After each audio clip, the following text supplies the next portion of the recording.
संतप्त मानस शांत हों, जिनके गुणों के गान में वे वर्धमान महान जिन विचरे हमारे ध्यान में। नमः समय साराय स्वानुभूत्या चकास्ते चित स्वभावाय भावाय सर्वभावांतरच्छिदे। समय सार परमागम की चर्चा चल रही है, जिसमें अपन बंध अधिकार तक आए हैं। बंधाधिकार के बारे में एक व्याख्यान हुआ है और जिसमें ये बताया गया कि बंध का मुख्य कारण क्या है। न तो कारमान वेदनाएं बंध का कारण है, न मन वचन काय की चंचलता बंध का कारण है, पर यहां तक कि चेतन अचेतन की हिंसा भी बंध का कारण नहीं है, जिसको सारी दुनिया में महापाप माना जाता है। और जैन दर्शन का तो मूल सिद्धांत है अहिंसा परमो धर्म। यहां कहते हैं चेतन और अचेतन की हिंसा भी बंध का कारण नहीं है। और इससे भी गजब बात कि 5 इंद्रियों के विषय भोग भी बंध के कारण। बंध का कारण यदि एक है, एकमात्र राग आदि विकारी भाव हैं, मिथ्यात्व है, अज्ञान है और असंयम है। बंध है एक राग आदि अशुद्ध उपयोग से। इस बात को की चर्चा अपन ने की और दूसरे ये बात कही कि जो भी कर्म का बंध होता है उसमें सबसे बड़ा हिस्सा मिथ्या मान्यता का होता है और दूसरे नंबर पर शुभाशुभ भावों का होता है। और ये जो क्रिया है जिसे हम जड़ की क्रिया कहते हैं, उससे तो बंध और मोक्ष का कोई संबंध ही नहीं है। क्योंकि परम सत्य बात यह है कि एक द्रव्य दूसरे द्रव्य को मार और जला ही नहीं सकता है, सुखी दुखी नहीं कर सकता है।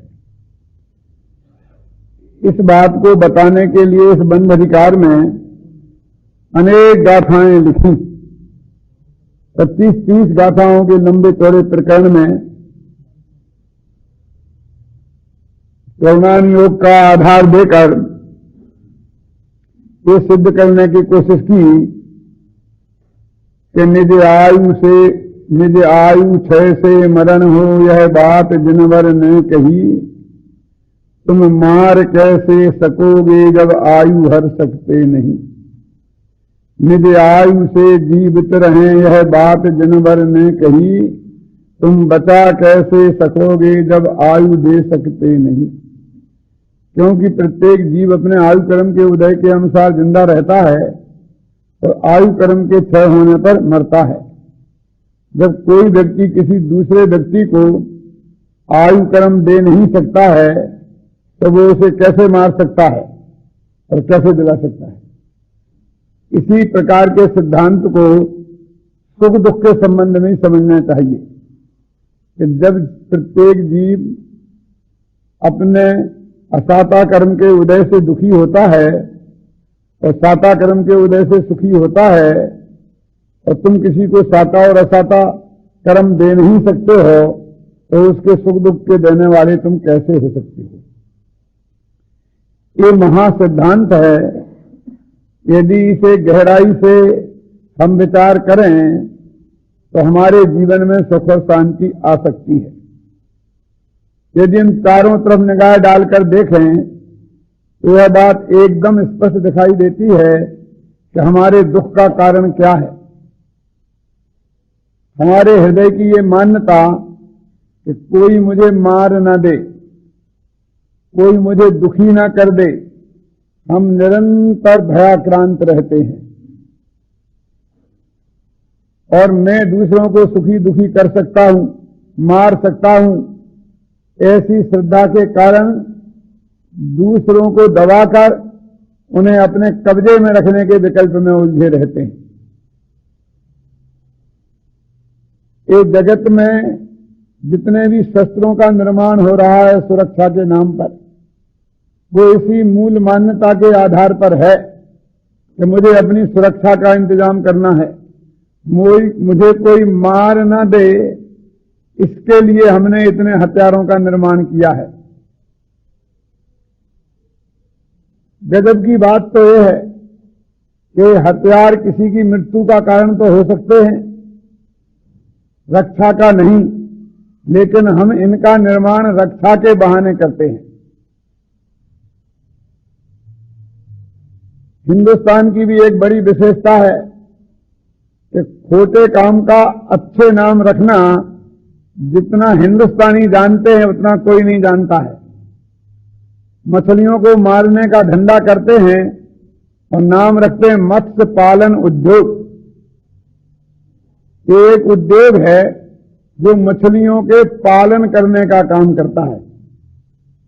काम करते हैं मारने का, खाने का, और नाम रखते हैं पालने का। ऐसे ही चूहे मारने की दवा, नाम रखते हैं दवा जो बचाने के काम आती है, और काम लेते हैं मारने का उससे। माने खोटे काम का अच्छा नाम रखना यदि किसी से सीखना है तो हिंदुस्तानियों से सीखें। मेरे कहने का आशय यह है कि हमने अपनी सुरक्षा के नाम पर इतने हथियार बनाए हैं जो हमारे मौत के पैगाम बन गए हैं।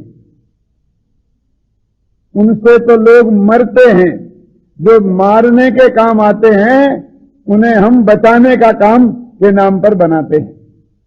कोई हमें ना मार ना दे, पर इसके लिए सारा इंतजाम है। लेकिन भाई साहब, मैं आपसे कहता हूं कि आपको कोई नहीं मारे, आप स्वयं भी तो मर सकते हैं बीमार होकर। क्यों? तो हमने उसका भी इंतजाम किया है। ये सारी दवाइयां एंटीबायोटिक्स है, इनका नाम क्या रखा है? जीवन रक्षक दवा। हिंदी में अनुवाद क्या है इसका? जीवन रक्षक दवा।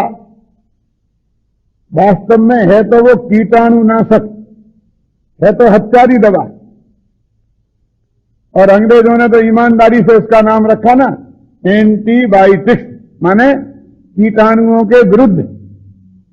लेकिन हमने उसका अनुवाद कीटाणुनाशक नहीं रखकर जीवन सुरक्षा ऐसा नाम दिया।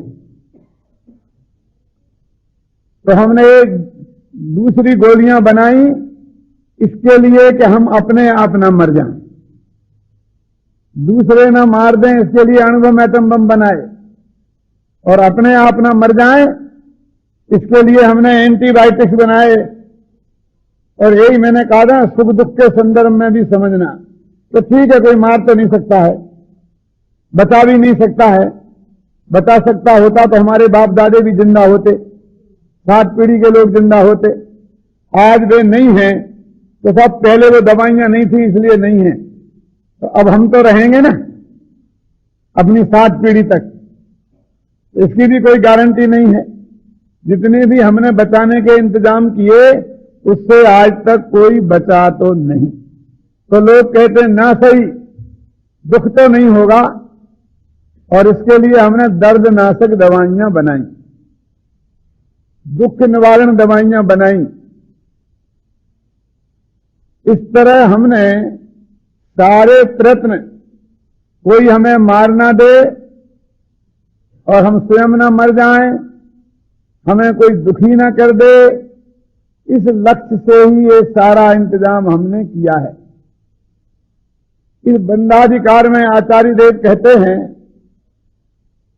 कि जब कोई किसी को मार ही नहीं सकता है, बचा ही नहीं सकता है, उसे सुखी दुखी कर ही नहीं सकता है, तो फिर एक क्या कारण रह जाता है कि हम ये माने कि हम इससे बच सकते हैं और इससे दुखी सुखी हो सकते हैं। इस बात को समय सार के इस बंधाधिकार में बहुत स्पष्ट शब्दों में कहा है कि कोई किसी को मार बचा नहीं सकता है। मारने और बचाने की क्रिया से बंध भी नहीं होता है। इसी समय सार की गाथा है 262 और 265, पेज नंबर 418। 262 में गाथा देखो कि अज बसे नदी बंधु सत्ते मारेऊ बाव मारेऊ तो बंद समासो। कि जीव मरे चाहे ना मरे, जीवों के मरने और ना मरने से बंध नहीं होता, बंध का कोई संबंध नहीं है। बंध का संबंध तो अद्वसान भावों से है। अद्वसेन बंधो देखा ना, एसो बंध समासो। यदि बंध का वर्णन अत्यंत संक्षेप में करना है तो इतना ही पर्याप्त है कि हमारे अंदर में मारने और बचाने का भाव हुआ तो उससे हमें बंध होगा, मारने और बचाने का अभिप्राय हुआ तो उससे हमें बंध होगा, जी मरे और चाहे ना मरे। ऐसे ही देखिए 265वीं गाथा, वस्तुम पद उच्च जम्पुन अद्वसानम तु होदि जीवाणम न बत दो बंधो अद्वसानेन बंधोति। यद्यपि यह सत्य है कि वस्तु को लक्ष्य करके अद्वसान भाव होते हैं, लेकिन उससे बड़ा परम सत्य यह है कि बंध अद्वसान भावों से होता है, वस्तु से नहीं। ये क्या कहना चाहते हैं? ये दो गाथाएं बंध समास का, बंध अधिकार की मेन सेंट्रल आइडिया को बताने वाली गाथाएं हैं। क्या कहते हैं कि यदि अद्वसान भावों से बंध होता है तो तुम अद्वसानों को त्याग करने की बात कहते, तुम वस्तुओं को त्याग करने की बात क्यों कहते हो? फिर तुम ये कहो कि मारने का भाव मत करो, ये क्यों कहते हो किसी को मारो मत? तुम ये कहो कि किसी को दुखी करने का भाव मत करो, ये क्यों कहते हो किसी को दुखी मत करो? क्योंकि जब ऐसा कहते हो कि तुम किसी को मारो मत, दुखी मत करो, तो हमें ऐसा लगता है कि जैसे हम मार सकते हैं। उसमें मारो मत वाली बात तो हमारी समझ में नहीं आती है, लेकिन उसमें से हमको ऐसा लगता है कि हम मार सकते हैं। क्या सोमचंद जी, मैं आपके पास जाऊं कि साहब जो हमारा एक कागज है इस पे आप जरा साइन कर दो, तो आप एकदम अलग, मैं भी कोई बड़ा आदमी हूं और मेरे साइन किए बिना कोई काम रुक सकता है, और मैं साइन कर दूंगा तो इस पर बहुत बड़ा उपकार करूंगा। तो जरा अकड़ के बात करने लगता है, 1 मिनट में कुछ नहीं है। तो क्या है, क्या कुछ नहीं, यहाँ की सड़क की सफाई ढंग से हो इसलिए म्यूनिसिपैलिटी में एप्लीकेशन दे रहे हैं, ऐसे भीड़ के साइन कराने हैं। आप करोगे तो ठीक है और नहीं करोगे तो बहुत भीड़ कर देगी, और कोई नहीं करेगा तो हम अपने ऑफिस में बैठ गई एक दाएं हाथ से एक बाएं हाथ से कर लेंगे, ऐसी बात है साहब कि नहीं साहब आप नहीं करोगे तो हो सकता है कि मेरे को फांसी लग जाए। अरे इतनी बड़ी बात है, मेरे साइन नहीं करने पे फांसी लग सकती है, वो करने पे बच सकते हो, फिर देखो भगवान बन जाएंगे। बोलो तो तुम क्या करोगे?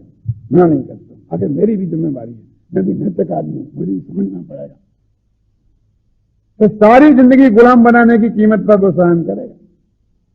इतना पता लग जाना चाहिए कि मेरे साइन के बिना इसका कुछ काम अटक जाने वाला है। बस क्यों? तो इतनी सी जो उसने कही ना कि तुम किसी को मारो मत, तो उसमें से वो नहीं मारने का संदेश तो नहीं लिया। अच्छा मैं मार भी सकता हूं, क्यों नहीं मारूं? उधम करोगे तो मैं मारूंगा। इसलिए तो होता जाता है कि भैया कोई द्रव्य किसी को मार ही नहीं सकता है, तो तुमने ऐसा क्यों कहा? जरूरत क्या थी कि मारो मत? क्यों? तो ये तो जिनवाणी में जो ऐसा लिखा है कि तुम मारो मत, उसका आशय तो ये है कि तुम मारने का भाव मत करो, उससे तुम्हें कर्म बंद होगा, तुम नरक में जाओगे। तो हम जो तुमसे कह रहे कि मत मारो इसलिए नहीं कह रहे कि तुम उसे मार सकते हो और उस पर दया करो। ये तो तुम अपने पे दया करो इसके लिए करे कि तुम्हें नरक में नहीं जाना हो, तो तुम मारने का भाव मत करो, क्योंकि मार तो सकते ही नहीं। लेकिन बड़े दुख की बात तो यह है कि जिनवाणी में ऐसा व्यवहार वचन आता है कि तुम मारो मत, और ये समझ लेता है कि मुझे मारने का अधिकार है। तुम बचाओ तो वो समझता है कि मैं बचा सकता हूं। तुम सुखी करो तो वो समझता है मैं सुखी कर सकता हूं, दुखी करो तो मैं दुखी कर सकता हूं। ये कर सकने वाला उपदेश नहीं है। जब मार सकते कि बचा सकते तब बात करेंगे, तो तुम मार ही नहीं सकते हो, ये बात है। और ये चरणान योग की भाषा का उपदेश है। तो इसका क्या अर्थ है कि तुम मारने का अभिप्राय मत रखो, मारने का भाव मत करो, नहीं तो तुम्हें बहुत भयंकर कर्म बंद होगा। अपने यहां तो उदाहरण है ना, वो तंदुल मत्स्य का। तंदुल मत्स्य तो जानते हैं ना कि एक बहुत बड़ी मछली होती है शंभु रमन समुद्र में, किसी हजारों दिन की होती है, 10,000 दिन की, हजारों दिन की होती है मछली। उसकी आंख में एक मछली और होती है छोटी सी। तंदुल माने जैसे कान में आंख में जा रही, तो तंदुल मत्स्य है ना, तंदुल माने चावल जैसे में छोटी सी। अब जब वो बड़ा मत्स्य ऐसा मुंह खोल देता है तो सैकड़ों मछलियां उसके मुंह में आती हैं और जाती हैं बाहर, आती हैं जाती हैं। तो वो कान में बैठा हुआ मत्स्य ये सोचता है कि कैसा मूर्ख है, इतनी मछलियां इसके मुख में आ गई, ये मुख दबा लेता तो सब पेट में चली जाती, तो ये बाहर निकल रही है। यदि मैं होता तो एक को नहीं छोड़ता, क्योंकि वो तो उसके अंदर है, तो एक भी मछली को नहीं खा सकता है। लेकिन इस परिणाम के कारण वो मर के साथ में नरक में जाता है, एक भी मछली नहीं खाई। ऐसे गया वो मछलियों के मरने से कि मछलियों के मरने के भाव से, और मार सकता हूं इस अभिप्राय से। तो फिर मारो मत ऐसा कह ही क्यों जाता है? तो कहते हैं ये गाथा 265वीं कि वस्तुम पदुच्च जम्पुण अद्य बसानम तु होति जीवानम। कि जीवों को जो अद्यवसान भाव होते हैं वो वस्तु के लक्ष्य से होते हैं। क्या मतलब? किसी को गुस्सा आता है तो हवा में नहीं आता है। कोई ऐसा कहे कि मुझे बहुत गुस्सा आ रहा है, कि किस पर? कि किसी पर नहीं, वैसे ही आ रहा है, किसी पर आ रहा होगा। कोई व्यक्ति उस वक्त ज्ञान का ज्ञेय होगा, उसके लक्ष्य से गुस्सा आ रहा है। कहाँ मेरे को गुस्सा आ रहा है कि फलाने आदमी के पर आ रहा है, तो मुझे किस बात पर? तो बात कुछ नहीं, बस वैसे ही आ रहा है। तो अभी लोग हंसते हैं कि ऐसा नहीं होता, उसने मेरे को गाली बकी, उसने ऐसा खोटा काम किया, उद्दंडता की, तो गुस्सा आता है। तो जब क्रोध आएगा तो किसी न किसी वस्तु के आधार से आता है।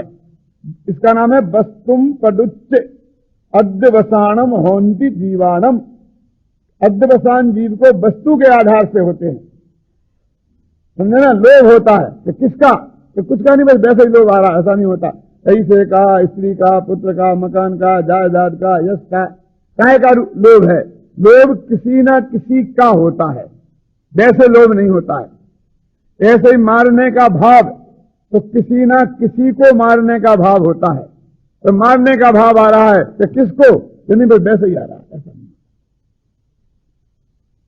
तो कहते हैं कि अद्यवसान भाव वस्तु को लक्ष्य करके होते हैं, उनसे बंद नहीं होता है जिस वस्तु के लक्ष्य करके हुए, बल्कि वो अद्यवसान भाव से बंद होता है। और उसे छुड़ाने के लिए, इसलिए उस वस्तु को, अपन को रुपये पैसे को छोड़ो ऐसा कहा जाता है, रुपये पैसे का लोभ छोड़ो ऐसा नहीं कहा जाता। लेकिन होता उसका अर्थ यही है कि रुपये पैसे का लोभ छोड़ो, माफ कर दो उसे। उसका अर्थ है तू अपने को माफ कर दे, उसे माफ कर दो माने उसके लक्ष्य से तेरे को जो गुस्सा आ रहा है तो तू उसे माफ कर दे, माने गुस्सा मत कर। क्योंकि माफ नहीं करे तो भी तू उसका कुछ नहीं कर सकता, और माफ कर दे तो भी तू उसका कुछ नहीं कर सकता। अहर्निशं वर्षति बारी बाहा तथापि पत्रः तृतीयः पलासा। दिन रात बरसात हो तो भी ढाक के पत्ते तो 3 ही होंगे, 5 पत्ते होने वाले नहीं है एक डाली में, एक टहनी में, है ना। ऐसे ही तुम कितनी ही सेवा करो, तुष्टो ही राजा यदि सेवकेभ्य भाग्यात् परम नैव दधाति किंचित अहर्निशं वर्षति बारी वाहा तथापि पत्रा तृतीयः पलासा। तो यदि दिन रात भी तुम सेवा करो और राजा तुमसे संतुष्ट हो जाए तो भी जो तुम्हें वो देगा वो भाग्य से अधिक कुछ नहीं दे सकता, ऐसा लिखा है। तुम्हारे भाग्य में जितना होगा उतना ही देगा। आप भी हो ना, कप राशि से खुश होते हो तो 500 का इनाम दे दो, क्लर्क से खुश होते हो तो 5000 का नाम दे दो, साहब से खुश होते हो तो 1 लाख रुपया दे दो। क्यों? खुश तो तुम तीनों से एक से ही हुए ना।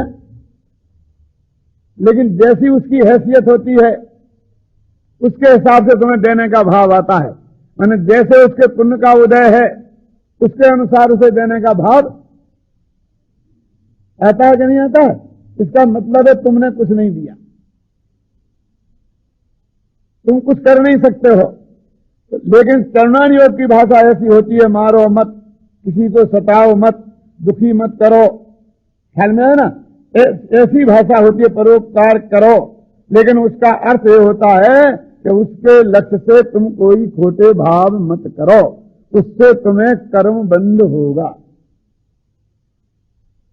तो ये उपदेश की भाषा तो जनवाणी में इसलिए आती है, और हम में से वो अर्थ तो नहीं निकालते हैं। कौन सा? कि मुझे इसके लक्षण से ये क्रोध नहीं करना चाहिए, मान नहीं करना चाहिए, इसका भला नहीं करना चाहिए। भला मैं कर सकता हूं, ऐसी अपनी सत्ता का ज्ञान होता लगता है उसे कि कुछ मेरे हाथ में भी है। मुझे तो पता ही नहीं था कल तक कि मेरे हाथ में भी कुछ है। हम उनसे कहते हैं कि साहब आपको जरूर पधारना पड़ेगा, आपके पधारने से हमारे शिविर की शोभा होगी। तो 1 मिनट में उनके तेवर बदल जाता है। अच्छा मेरे शोभा होगी तो मुझे क्या बनना है? अध्यक्ष के मुख्य अतिथि। क्यों? 1 सेकंड में लगता है मेरे से यदि मेरे से इसकी शोभा हो रही तो उसका कुछ हिस्सा मेरे को भी मिलना चाहिए। उस वक्त उसे वसूली करने का भाव शुरू हो जाता है। क्यों? कि साहब आप पधारो, आपका व्याख्यान सुनने के लिए हजारों लोग आते हैं और आप नहीं आएंगे तो हमारा सारा शिविर बिगड़ जाएगा। फिर देखो तो भगवान बन जाते। अभी मेरे को फुर्सत नहीं है। 1 मिनट में बाबूजी, अरे ये तो औपचारिकता है। आप नहीं आएंगे तो भी 1 आदमी कम होने वाला नहीं है। और जो आए हैं उनने ये पूछा भी नहीं है कि कौन कौन विद्वान आ रहा है, किन किन का व्याख्यान होगा। यहां आने के बाद किसी ने ये पूछा भी नहीं है, एक बच्चे ने भी कि वो फलाने क्यों नहीं आए, कि आएंगे कि कब आएंगे कि नहीं आएंगे, घर में। लेकिन फिर भी क्योंकि अनादि का जो अज्ञान है ना, उसका नशा बहुत तेजी से इसको चढ़ता है। ये अधिकार की ये गाथाएं उस नशा को उतारने वाली गाथाएं हैं। ये तो कथन सिर्फ इसलिए है कि वस्तुम पडुच्च, वस्तु को आधार करके विकारी भाव होता है। मिथ्या मान्यता भी होती तो वस्तु को आधार करके होती है। मैं दूसरों को सुखी दुखी कर सकता हूं, मार जला सकता हूं, तो दूसरों के लक्ष्य से हुई ना ये मान्यता। इसलिए वस्तु के त्याग की बात कही जाती है। वास्तव में त्याग तो अद्वसान भावों का करना है। ये अभी अधिक समय सार खत्म होगा ना तो अंत में 47 शक्तियों का प्रकरण आएगा। तो उसमें एक त्यागोपादान शून्यत्व शक्ति है, जिसका अर्थ है कि भगवान आत्मा किसी को छोड़े कि किसी को ग्रहण करे, ऐसी शक्ति से शून्य है। मैंने किसी को ग्रहण कर ही नहीं सकता और किसी को छोड़ ही नहीं सकता। जब ग्रहण नहीं किया तो छोड़ेगा क्या? तो मैंने 10 लाख छोड़ दिए, क्या छोड़ दिया तूने? जब वो बेईमान है, खा गया, मेरे देते ही नहीं है, मैंने बहुत कोशिश कर ली, धमका लिया, लेकिन देता ही नहीं है, तो मैंने छोड़ दिए। जब देता नहीं है तो तूने क्या छोड़ दिए? पूरी कोशिश कर ली, क्यों? ऐसे ही छोड़ना है। तो कहते तू किसी को ग्रहण नहीं कर सकता है और तू किसी को छोड़ नहीं सकता, किसी का कुछ कर ही नहीं सकता, ये वस्तु का स्वरूप है। लेकिन जितने भी खोटे भाव होते हैं वो सब पर वस्तु जिसमें हम कुछ नहीं कर सकते हैं उनके लक्ष्य से होते हैं। तो जब हम कहते हैं उसे छोड़ दो तो वास्तव में तो उसके लक्ष्य को छुड़ाना, उसमें कुछ करने की मान्यता को छुड़ाना वो उपदेश है। ये कहते हैं गहराई से जाकर के विचार करें तो एक द्रव्य दूसरे द्रव्य का करता ही नहीं है, कहा ना। और ये बात जिनेन्द्र भगवान ने कही कि 2 ही बातें हैं कि जो अपन वो पढ़ते हैं ना सामायिक पाठ अमित गति आचार्य का, सत्येषु मैत्री गुणसु प्रमोदम क्लिष्टेषु जीवेषु कृपा परत्तम, पढ़ते हैं ना रोजाना। वो उसमें ही जो छंद है 2 मार में किसी संबंधी, स्वयं कृतम कर्म यतात्मना पुरः फलम तदीयम लभते शुभाशुभम परेण दत्तम यदि लभ्यते स्फुटम स्वयं कृतम कर्म निरर्थकम तदा। हे भगवान, स्वयं कृतम कर्म, शुभाशुभ कर्म जो हमने पहले किए हैं उन्हीं का फल हम प्राप्त करते हैं। उपादान की दृष्टि से उसके कर्ता हम हैं और निमित्त की दृष्टि से हमारा पुराना बांधा हुआ कर्म का उदय है। और परेण दत्तम यदि लभ्यते स्फुटम, यदि हम ऐसा माने कि सुख और दुख यदि कोई दूसरा हमें देता है तो स्वयं कृतम कर्म निरर्थकम तदा, तो हमारे द्वारा जो स्वयं हमने कर्म किए वो बेकार हो गए। जरा कल्पना करो कि हम सारी जिंदगी पुण्य करें, अच्छे भाव करें और फिर भी कोई हमें दुखी कर दे तो हमारे अच्छे भाव करने का क्या फायदा हुआ? हम सारी जिंदगी खोटे भाव करें और फिर भी कोई हमें सुखी कर दे तो खोटे भाव करने से हमें क्या नुकसान हुआ? फिर आदमी खोटे भाव करने से क्यों डरेगा और अच्छे भाव करने की कोशिश क्यों करेगा? फिर हम तुम्हारी सेवा करें क्योंकि तुम जैसा करोगे होगा तो वैसा। हमारे अच्छे बुरे कर्म करने से क्या होता है? अन्याय है नहीं। हमने जब अच्छे कर्म किए हैं तो हमारे अच्छा फल मिलना ही चाहिए। ऐसा समझ लो ना कि मैंने अच्छी तरह पढ़ाई की है और परीक्षा की कॉपी में सारे प्रश्नों के सही उत्तर लिखे हैं और फिर भी हमें मास्टर जी फेल कर दें, क्यों? मास्टर जी को ये अधिकार है कि वो हमें फेल कर सके, तो पढ़ाई पढ़ने से क्या फायदा? तो मास्टर जी की सेवा करो, यही सबसे बढ़िया बात है ना। और यदि हमने कापी कोरी रखे आए और कुछ भी पढ़ाई नहीं की और फिर भी मास्टर जी हमें पास कर सकते हैं क्या? और फिर भी कर दें तो भी पढ़ने की क्या जरूरत है? मास्टर जी की सेवा करो। तो वहां पे कह सकते हैं नहीं, मास्टर जी की सेवा तो करना ही चाहिए, करना चाहिए, लेकिन पास होने के लिए क्यों? पास होने के लिए तो पूरी पढ़ाई ही करना चाहिए। किसी मास्टर को यह अधिकार नहीं दिया जा सकता है कि विद्यार्थी कोरी कापी रखे और वो उसे पास कर दे, और किसी मास्टर को यह अधिकार नहीं दिया जा सकता है कि वो पूरे प्रश्नों का जवाब दे और वो उसे फेल कर दे। उसकी हैसियत तो एक क्लर्क जैसी ही है, नाराज मत होना, कि जितने प्रश्नों के उत्तर उसने दिए हैं उनका सही सही जांच करके उतने नंबर उसे देवे, ये उसकी ड्यूटी है। यदि वो ऐसा नहीं करता है तो वो बेईमान है, ये उसका कर्तव्य है। उसे कम ज्यादा नंबर देने का अधिकार उसे नहीं है। तो ऐसे जैसे मैंने कर्म किए हैं वैसा फल मिलना मेरा अधिकार है, उसे कोई बदल दे भगवान भी तो मेरे अधिकार की सीमा का उल्लंघन करता है। वो वस्तु स्वरूप के विरुद्ध है और अन्याय भी है कि मैं जिंदगी भर पुण्य करूं और फिर भी मुझे कोई भगवान या कोई भी मुझे दुखी कर दे। था तो राजा शरण्य को नरक में जाने से महावीर भगवान ने क्यों रोक लिया, क्यों नहीं रोक लिया? उनका तो वो सबसे प्यारा शिष्य था, श्रावकोत्तम, श्रावकों में सबसे बड़ा। क्यों? अब तो तीर्थंकर थे, भगवान थे, अतुल्य बल के धनी थे, अनंत वीर के धनी थे। तो साहब उसने वो नरक गति बांध ली थी, नरकायु बांध ली थी, तो अपने कर्म के अनुसार ही गया ना, अपनी पर्यायगत योग्यता के अनुसार ही गया ना, और दुनिया की कोई ताकत उसे बचा नहीं सकती है। यही वस्तु का स्वरूप सही है। परेण दत्तम यदि लभ्यते स्फुटम, यदि कोई किसी को दे सकता हो, ले सकता है, तो स्वयं कृतम कर्म निरर्थकम तदा, तो स्वयं के किए गए कर्म सब बेकार हो जाएंगे। ये तो हम नहीं चाहते कि ऐसा हो जाए। तो पापी पाप करने से डरेगा क्यों? एक कवि हुआ है, सेनापति नाम का रीतिकालीन कवि हुआ हिंदी साहित्य में। उसने गंगा की स्तुति लिखी है। तो स्तुति लिखते हुए व्यंग में एक बहुत महत्वपूर्ण बात लिखी कि हे गंगा मैया, तू पाप प्रचारिणी है, ऐसा लिखा।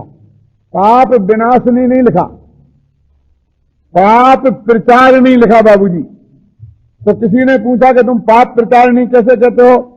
हमने तो ये सुना है कि गंगा में गोता लगाते ही सारे पापों का नाश हो जाता है, वो तो सारे पापों को धोने वाली है, और तुम कहते पाप का प्रचार करने वाली है। कि जिसके पास ऐसी गंगा मैया है कि चाहे जितने पाप करे तो एक गोता लगाने से सारे पाप धुल जाएं, उसका भगत पाप करने से डरेगा क्यों?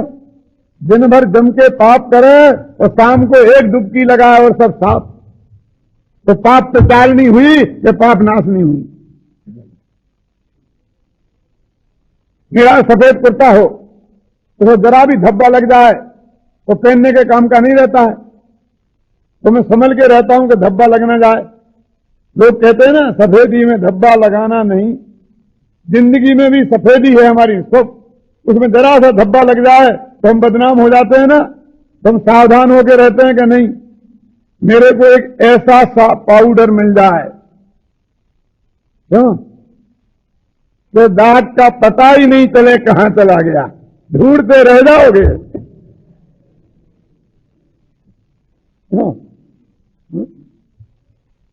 फिर मैं क्यों डरूंगा? फिर तो चाहे जैसे धब्बे लगे मेरे सफेद कुर्ते पर, मैं उस पाउडर में डालूंगा और तुम ढूंढते रह जाओगे कि दाग कहां गया। तो यदि जगत में ऐसा कोई इंतजाम है कि पाप कर्मों को बिना भोगे भी धोया जा सकता है, तो फिर कोई पाप करने से डरेगा नहीं। न्याय तो यह है कि जिसने अपराध किया है उसे दंड मिलना ही चाहिए, और जिसने अच्छा काम किया है उसे उसका फल भी मिलना ही चाहिए। न्याय तो ये है। माखनलाल चतुर्वेदी एक कवि हुआ स्वतंत्रता संग्राम का। उसने लगा, रे ईश्वर तू क्या कर सकता है इंसाफ, अरे प्रार्थना की रिश्वत पर कर देता है माफ। भगवान तू क्या इंसाफ करेगा? कोई भी कितना ही पाप करके आता है, तेरी जरा प्रार्थना कर देता है और तू उसे माफ कर देता है। माफ करने वाले इंसाफ नहीं कर सकते। तो कवि कहता है कि यदि कोई आदमी मुझे पीटे तो मैं उसकी शिकायत भगवान तेरे दरबार में लेके नहीं आऊंगा। कि कहां जाएगा? कि उस थानेदार के पास जाऊंगा, पुलिस इंस्पेक्टर के पास जाऊंगा जो घूसखोर होगा नंबर 1 का। क्यों? क्योंकि तेरे पास आने से क्या फायदा? वो आएगा और जरा माफी मांगेगा, एक नारियल चढ़ाएगा और तू सारे पाप माफ कर दे। तुझे तो घूस लेना भी ढंग से नहीं आता है। मैं पहली बात ये कहता हूं कि उसने अपराध मेरे विरुद्ध किया है, तुझे माफ करने का अधिकार क्या है? तो माफी मांगे तो मुझसे माफ है, और मैं माफ करूं तो मैं करूं और ना करूं। अपराध मेरे विरुद्ध करता है और माफी तेरे से मांगता है, और तू फटाफट माफ कर देता है। क्यों? तो न्याय है? तो पुलिस इंस्पेक्टर के पास जब वो आदमी आएगा तो कम से कम 1,000 रुपए की घूस लिए बिना नहीं छोड़ेगा। तो कम से कम मुझे पीटने का उस पर 1,000 रुपया जुर्माना तो हुआ। वो सरकारी खजाने में गया कि उसकी जेब में, मुझे क्या फर्क पड़ता है, लेकिन जुर्माना तो हुआ। तेरे पास तो वो भी नहीं होता है। मैं न्याय मांगने आया हूं कि मेरे विरुद्ध अपराध हुआ है तो उसको सजा मिलनी ही चाहिए। न्याय तो सजा देता है, माफ नहीं करता। ख्याल में है ना? इसलिए कहते हैं कि परेण दत्तम यदि लभ्यते स्फुटम, यदि दूसरे के द्वारा लिया दिया कुछ होने लग जाए तो स्वयं कृतम कर्म निरर्थकम तदा, तो फिर हमारे द्वारा स्वयं के किए गए कर्म बेकार हो जाएंगे। देखो अगला लिखा, निजार्जितम कर्म विहाय देहिनो न कोपि कस्यापि दधाति किंचना विचारयन्नैव मनन्य मानसः परो ददातीति विमुच्य से मुसीम।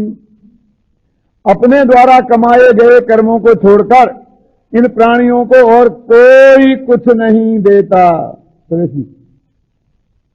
ऐसा विचार करके समझदार लोगों को परो ददाती थी, कोई दूसरा मुझे दे देगा, ऐसी दीनता की बुद्धि छोड़ देना चाहिए। मैं दूसरे को कुछ दे दूंगा, ऐसे दया का अहंकार भी छोड़ देना चाहिए। परो ददाती थी विमुच्य से मसीम, ऐसी बुद्धि एक दूसरे को देता है, इसे छोड़। जरा कल्पना करो कि एक क्लर्क है, उसके दिमाग में एक जम जाए कि काम करने से क्या होता है। तरक्की तो तब होगी जब साहब खुश रहेंगे। ऐसी श्रद्धा वाला क्लर्क काम क्यों करेगा? वो तो साहब के घर के चक्कर लगाएगा। एक विद्यार्थी को ये भरोसा हो जाए कि पढ़ने से क्या होता है, पास तो तभी होंगे जब मास्टर जी खुश होंगे, तो विद्यार्थी पढ़ेगा क्यों? वो मास्टर जी के घर के चक्कर लगाएगा। क्यों? एक व्यापारी को विश्वास हो जाए कि न्याय से कहीं कोई आज करोड़पति हुआ है, समझे ना? यदि कमाई करना है, करोड़पति बनना है तो नीचा ऊंचा तो करना ही पड़ेगा। वो ईमानदारी से काम क्यों करेगा? और एक मुख्यमंत्री को ये भरोसा हो जाए कि जनता की सेवा करने से क्या होता है, गद्दी पर तो तभी तक सुरक्षित हूं जब तक कि प्रधानमंत्री खुश रहेंगे। वो यहां क्या करेगा? वो तो दिल्ली के चक्कर काटेगा, यहां क्यों रहेगा? तो समझ लो कि देश का क्या होगा। वही होगा जो आज हो रहा है। लेकिन विद्यार्थियों को समय सार के हिसाब से श्रद्धा हो जाए कि मास्टर जी के घर के चक्कर काटने से क्या होता है, पास तो तब होऊंगा जब पढ़ूंगा, तो क्या होगा बोलो? पढ़ाई करेगा। एक क्लर्क को भरोसा हो जाए साहब के घर के चक्कर काटने से क्या होता है, तरक्की तो तब होगी जब काम करूंगा, तो वो काम करेगा। एक व्यापारी को विश्वास हो जाए कि किसी को धोखा जिंदगी में एक बार ही दिया जा सकता है, वो भी सबको नहीं दिया जा सकता है। यदि लंबे काल तक सही व्यापार चलाना है और मुनाफा कमाना है तो ईमानदारी से ही, विश्वास से ही काम करना होगा, तब वो विश्वास से काम करेगा। और ये मुख्यमंत्री को भरोसा हो जाए कि दिल्ली के चक्कर काटने से क्या होता है, जब तक जनता जनार्दन खुश नहीं रहेगी तब तक मेरी गद्दी सुरक्षित नहीं है, तो वो जनता की सेवा करेगा और देश की काया पलट हो जाएगी। कैसे? इतनी श्रद्धा पलटने से कि दूसरों की गुलामी सेवा करने से कुछ नहीं होगा, मेरा कल्याण तो मेरे स्वयं के पुरुषार्थ से मैं करूंगा तब होगा। बस समय सार यही कहता है कि एक द्रव्य दूसरे द्रव्य का करता धरता है, ये मान्यता अज्ञान है और बंध का कारण ये मान्यता ही है। बंधे एक राग आदि अशुद्ध उपयोग से, और कोई दूसरा बंध का कारण इस जीव को है ही नहीं। जगत में जीव मर रहे, सुखी हो रहे, वो दुखी हो रहे, वो उनके पुण्य पाप के उदय से हो रहे, उससे तेरे बंधने का और छूटने का कोई भी संबंध नहीं है। ये बंध अधिकार का सेंट्रल आइडिया है। पूरे बंध अधिकार में अनेक उदाहरण दे देकर, अनेक तर्क दे देकर इसी बात को सिद्ध किया है। देखो, वो कहते हैं, देखो कि इस जीव की क्या पोजीशन है। परमाणु मात्र भी पर पदार्थ जबकि इसका नहीं है, फिर भी न मालूम अपनी इस मान्यता में इसने अनंतानंत पदार्थों पर कब्जा कर रखा है। ऐसी गाथाएं की गाथाएं हैं इसमें। ये धर्म द्रव्य मेरा है, अधर्म द्रव्य मेरा है, काल द्रव्य मेरा है, ऐसा है ना। एक परमाणु इसका नहीं है, एक परमाणु पर इसका कब्जा नहीं है, और इसने लोकालोक पर अपना कब्जा मान रखा है। तो ये कहते देखो, दो बात है। सबसे बढ़िया बात तो ये है कि इसकी अनादिकालीन ऐसी मान्यता होने पर भी एक भी परमाणु आज तक इसका हुआ नहीं। ये सबसे बढ़िया बात है सोहनलाल जी। क्यों? कि इसकी मान्यता से यदि कुछ होने लगता तो सारी दुनिया गड़बड़ा गई होती। कैसी गड़बड़ा गई होती? मैं मानता कि टोडरमल स्मारक मेरा है, तो मेरे मानने से टोडरमल स्मारक मेरा हो जाता, तो आपको कौन रोकता? आप भी तो मान सकते थे कि टोडरमल स्मारक मेरा है, और ऐसे अनंत जीव मानते तो क्या हो जाता? बोलो, तो किस किसका होता? समझना, वस्तु की व्यवस्था में ये सबसे बढ़िया बात है। कौन सी? कि हम कुछ भी माने, हमारे मानने से इस जगत में कुछ भी नहीं होता। अपन कहते हैं ना कि गन्ने के नाखून होते तो बहुत बुरा हो जाता, समझे ना। ऐसी तेरी मान्यता से कुछ होने लगता तो आज तक न मालूम क्या हो जाता, समझ गए ना। ये तो बहुत बढ़िया बात है कि हमारे मानने से कुछ होता नहीं। इससे जगत में तो किसी का कुछ बिगड़ा नहीं, हमारी मान्यता बिगड़ गई। देखो, तुम 2 2 को 5 मानो, क्यों? तो 2 2 5 हो जाएंगे? बता मुझे, नहीं होंगे। कितने काल तक मानो? रोजाना माला जपो, 2 2 5 2 2 5 2 2 5 2 2 5, तो 1 लाख दफे मंत्र जपो तो हो जाएंगे? नहीं होंगे। तो क्या होगा? तो तेरी मान्यता ही झूठी होगी।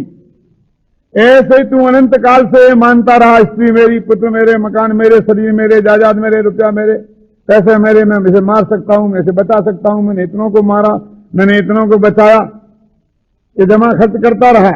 लेकिन भाग्य से, वस्तु स्वरूप की वजह से एक भी परमाणु आज तक तेरा हुआ नहीं। तो कुछ नहीं हुआ, तो ऐसा मानने से कुछ नहीं होता है। डॉक्टर साहब, नहीं बहुत होता है। तो क्या होता है कि तेरे माथे पे अनंत कर्म आकर पड़े, तू अनंत दुखी हुआ, क्योंकि मान्यता तेरे में थी ना, तो दुख भी तेरे में ही पैदा हुआ। वस्तु के स्वरूप में तो कोई अंतर हुआ नहीं, जगत में तो कोई अंतर आया नहीं, तो तू ही दुख हुआ।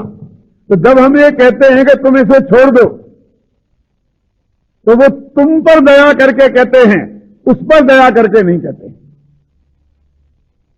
प्रैक्टिकल प्रॉब्लम आपको कई दफे आई होगी कि जब आप किसी को समझाते हैं कि भाई साहब आपको ऐसा नहीं करना चाहिए, ऐसा नहीं करना चाहिए, ऐसा नहीं करना चाहिए, तो सबसे पहले गुस्से में वो बोलता है, आप मेरे से कहते हैं, उससे कुछ नहीं कहते। कहते कि नहीं कहते? बोलो, गलती उनकी भी तो हो सकती है। कहते कि 50 लोगों की बाप से बेटे की यही शिकायत है। हम अपने विद्यार्थियों को समझाएं कि देखो, तुम उन छात्रावास के लड़कों से नहीं उलझना चाहिए, वो ऐसा है, ऐसा है, ऐसा। हमारी गलती है, उनकी कोई गलती नहीं है, उनसे कुछ नहीं कहते। भाई हम तुम्हारे वार्डन हैं, उनके नहीं। हम तुम्हारे बाप हैं, उनके नहीं। अपने बेटे से बाप कहता है कि नहीं कहता? तो हमसे कहोगे, उनसे नहीं कहोगे। हाँ, क्यों? क्योंकि हम तुम्हारा हित चाहते हैं, उनका। तुम ये समझते हो कि हम तुमसे कह रहे हैं कि तुम उन्हें मारो मत, तो उनको बचाने के लिए कह रहे हैं धोखे में मत रहना बेटा। तुम्हें बचाने के लिए कह रहे हैं कि तुम उन्हें मारने जाओगे, वो पिट के आओगे, फिर पुलिस में जाओगे, फिर जेल में जाओगे। तो ये सब झंझटों से तुम्हें बचाने के लिए तुमसे कह रहे, उन्हें बचाने के लिए नहीं कह रहे।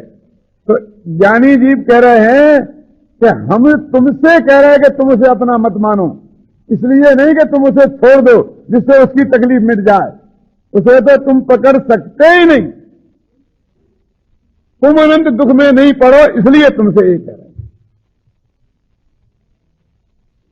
कि जीव मरे चाहे नहीं मरे, ऐसा लगा तो भी जिसके अध्यवसान भाव है उन्हें बंद होगा,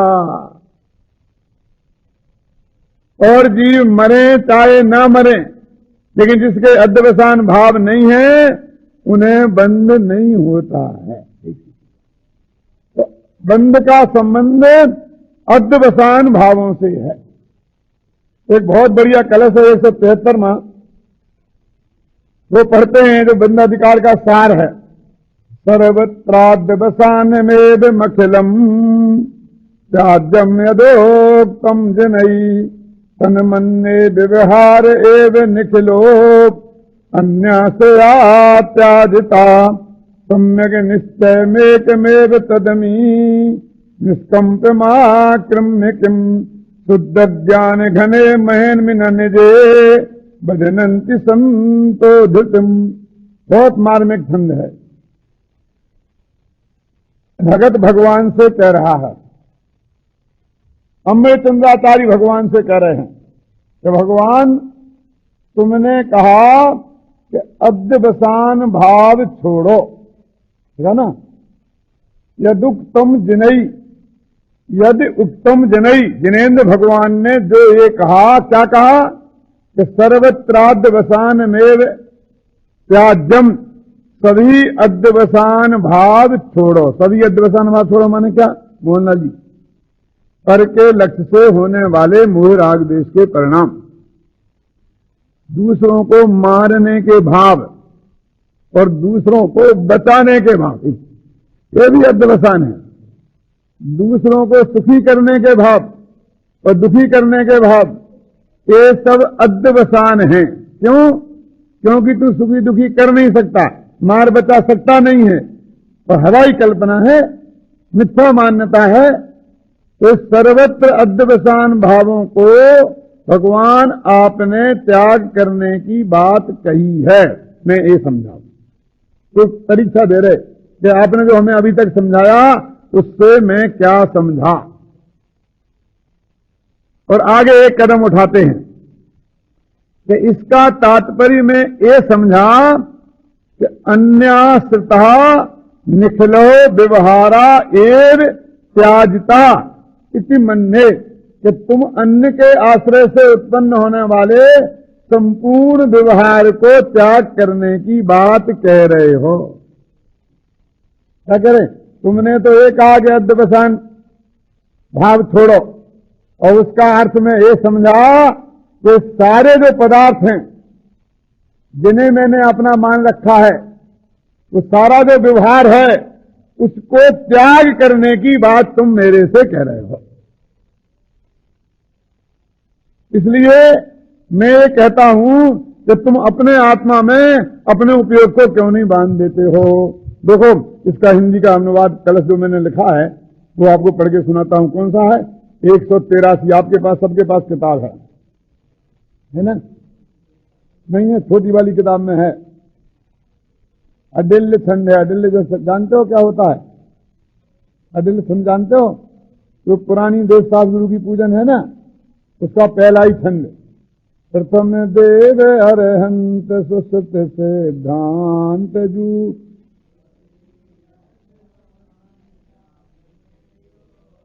आगे तब ही अध्यवसान त्यागने योग्य है, यह जो बात विशेष जने।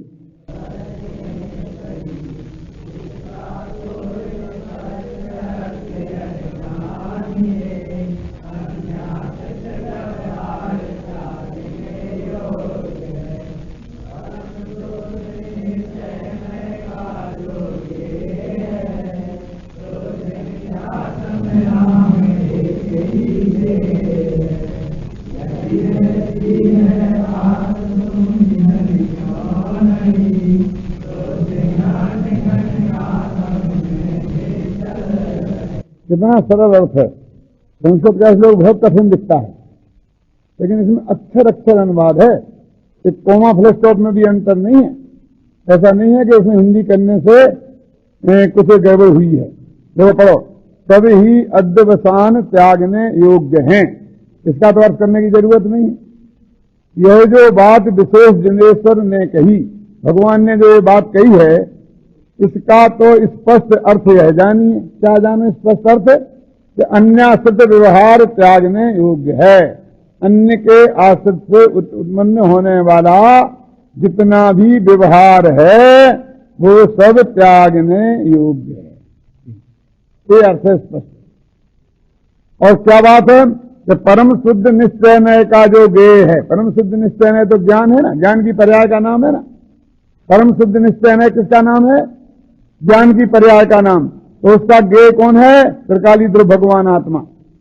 तो शुद्ध निजातम राम जो परम शुद्ध निश्चय का गेय है, वही एक ध्येय है, ध्यान करने लायक है। ऐसी यदि ऐसी है बात, यदि बात ऐसी है कि सारा व्यवहार तो त्यागने योग्य है और निश्चय नय ग्रहण करने योग्य है। देखो है ना, परम शुद्ध निश्चय नय ग्रहण करने योग्य है। यदि ऐसी है बात तो मेरी समझ में नहीं आता है कि मुनिजन लोग अपने भगवान आत्मा में निश्चल क्यों नहीं रहते हैं। शुद्ध ज्ञान घन आत्म में निश्चल रहें, क्यों निश्चल नहीं रहते हैं? ये मुनिराजों का उपयोग बाहर को क्यों भटकता है? ये तो उनके लिए कह रहे कि जिन मुनिराजों का उपदेश अपने शिष्यों को समझाने में भटकता था, ये आत्मा की बात ये उन मुनिराजों को कह रहे हैं जिनका उपयोग आहार लेने के दाने में शुद्ध 32 अंतराल और 40 दोष तार करके वहां उपयोग जाता था। उन मुनिराजों को कहते हैं कि जब ये बात नक्की है तो फिर तुम्हारा उपयोग वहां क्यों जाता है? तुम आत्मा में लीन क्यों नहीं रहते हो? क्यों? अमृतचंद्राचार्य को उनका खेद है, तो इनका क्या होगा? क्यों? कि जिनका जगत में, सारे जगत में उपयोग डोलता है, तो अमृतचंद्राचार्य कहते हैं कि उनके बारे में हमारे पास सोचने के लिए कोई समय ही नहीं, और हमें भी किसी को नहीं होना चाहिए, क्योंकि हम अपना उपयोग उधर क्यों ले जाएं? देखो यदि, कितनी बढ़िया बात, यदि ऐसी है बात तो मुनिजन क्यों नहीं शुद्ध ज्ञान घन आत्म में निश्चल रहें। कहे जिनागम माही शुद्धात्म से भिन्न जो रागादिक परिणाम कर्म बंध के हेतु बे। इनकी बात है। कर्म बंध के हेतु कौन है? जो अपने शुद्धात्मा से भिन्न रागादिक परिणाम हैं, वे आत्मा के बंध के हेतु हैं, पर पदार्थ बंधन के हेतु नहीं है। देखो रागादि ही एक बंध का जबरदस्त हेतु है। इसका कितना बढ़िया उपाय है कि समझने का। एक डाकू जो जेल में बंद था, 9 फुट चौड़ी सीमेंट कंक्रीट की 20 फुट ऊंची दीवार को तोड़कर फोड़कर निकल के भाग गया। वही डाकू अपने घर में आके रह रहा था।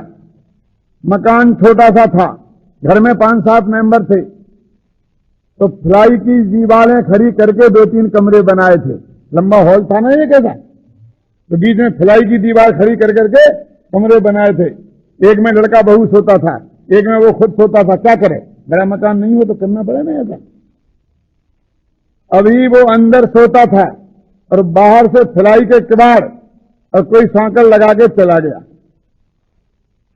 तो 8 घंटे तक बंद रहा, लेकिन वो बाहर नहीं निकल सका।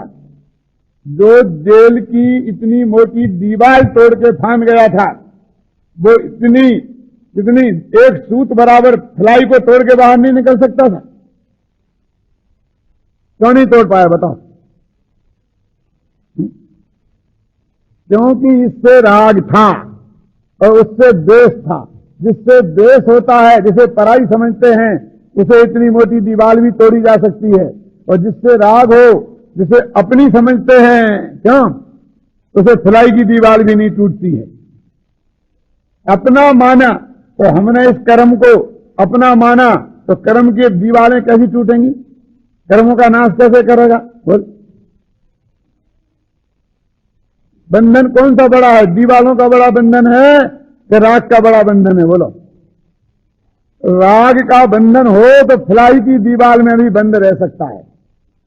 अरे तो फ्लाई की दीवार में बंद रहने की बात है, उससे भी निकल जाए और बाहर निकल जाए कि मैं तो जाता हूं, बहुत जरूरी काम है, तो भी बच्चा रोए जोर से तो लौट के आए झकमार के। जेल की दीवार में से भगे और 25 पुलिस वाले पीछे दौड़े तो भी पकड़ नहीं पाए, और पकड़ लें तो छूट के भाग जाए। और वही आदमी, वो 2 बरस का बच्चा रोए तो लौट के आया, सुनो क्या बात है, मैं ये लाऊंगा, फुग्गा लाऊंगा, ये लाऊंगा, ये लाऊंगा, क्या लाऊंगा, आजकल क्या क्या लाते हैं, चॉकलेट वॉकलेट, क्या टॉफी लाऊंगा, ऐसा मना है। लेकिन जब तक वो हाँ ना कहते रहे, ये बड़े से बड़ा डाकू भाग नहीं सकता है। सब डाकू ही जैसे तो है, कोई कैसे हो कोई कैसे हो, ये वही सब भाग सकते हैं क्या? बोलो, नहीं भाग सकते हैं। और भाग जाए और 1000 मील तक चला जाए तो फिर तो अब पकड़ में नहीं आएगा, क्यों? वो 1000 मील से दौड़ा चला आएगा। बहुत दिन हो गए बच्चे को देखे, बच्चे की अम्मा को देखे, क्यों? तो राग का बंधन मजबूत बंधन है कि दीवालों का बंधन मजबूत बंधन है? इसलिए यहां पर इस बात को डंके की चोट उन्होंने कहा। दो क्या कहा? कहे जनागम माही शुद्धात्म से भिन्न जो बेरागादिक परिणाम कर्म बंध के हेतु हैं। यहां प्रश्न अब एक उन रागादिक भाव का यह आत्म या कौन हेतु है? अब कहें, अग्नि रूप ना होए सूर्यकांत मणि सूर्य बिन, राग रूप ना होए यह आत्म पर संग बिन। कि पर के संग का निषेध क्यों करते हो? जब पर कुछ गड़बड़ करता ही नहीं है कोमल जी, तो पर का निषेध क्यों करते हो? तो कितना बढ़िया जवाब दिया कि सूर्यकांत एक मणि होता है, नाम सुना होगा, शास्त्रों में पढ़ा होगा, दुनिया में देखा हो चाहे नहीं देखा हो, कि उस पर सूर्य की किरणें पड़े तो वो आग हो जाता है, एकदम जलने लगता है। चंद्रकांत एक मणि होता है, उस पर चंद्रमा की किरणें पड़े तो उसमें पानी झरने लगता है। लेकिन चंद्रमा की किरणें नहीं पड़े तो नहीं झरेगा, सूर्य की किरणें नहीं पड़े तो नहीं झरेगा। जैसे सूर्यकांत मणि में आग रूप होने की ताकत स्वयं है, लेकिन सूर्य की किरणें पड़ना चाहिए, ये नियम है। ऐसे ही आत्मा में राग रूप प्रणमन की शक्ति स्वयं की है, लेकिन उसका लक्ष्य पर पे होना चाहिए, ये शर्त है। पर संग बिन वो राग रूप प्रणमित नहीं हो सकता। राग होगा तो स्त्री से, पुत्र से, मकान से, जायदाद से, रुपए से, पैसे से। तो राग तो हो रहा हो किससे? यानी किसी से नहीं, बस वैसे ही हो रहा, देव से, शास्त्र से, गुरु से। जो कितना बढ़िया लिखा ना, पसंद है आपके पास किताब है? नहीं हो तो सबको दे देना कल। अग्नि रूप ना होए सूर्य कांति मणि सूर्य बिन, राग रूप ना होए यह आत्म पर संग बिन। 175वां कलश है, ख्याल में आया ना? ऐसे वस्तु स्वभाव को जाने विज्ञ सदीर, अपनापन नाराग में अतः अकारक जीव। ऐसे वस्तु स्वभाव को ना जाने अल्पाग्य, धरे एक ताराग में नहीं अकारक आज्ञे। ये वस्तु का स्वरूप है। ये बंध अधिकार का निचोड़ क्या है? बंध अधिकार का सार क्या है? कि ये तेरे रागादिक भाव हैं जो पर संग से उत्पन्न होते हैं, तेरे अंदर में तेरे बंध का कारण ये हैं, और संग बंध का कारण है। शांति सुधा बरसाए दिन वाणी, शांति सुधा बरसाए दिन वाणी, वस्तु स्वरूप बताए दिन वाणी, रूप बताए जिन वाणी पूरा पर तवे दोष रहित पाप क्रिया से शून्य सोचे परमागम कहलाए जिन वाणी शांति सुधा बरसाए जिन वाणी परमागम भाव्यों को अर्पण मुक्ति बधू के मुख का दर्पण भव सागर से तारे जिन वाणी शांति सुधा बरसाए जिन वाणी राज रूप अंगारों द्वारा महावेश पाता जग सारा सजल मेघ बरसाए जिन वाणी शांति सुधा बरसाए जिन वाणी सत तत्व का ज्ञान कराए अचल विमल निज पद दर्शावे सुख सागर लहराए जिन वाणी शांति सुधा बरसाए जिन वाणी वस्तु स्वरूप बताए जिन वाणी शांति सुधा बरसाए जिन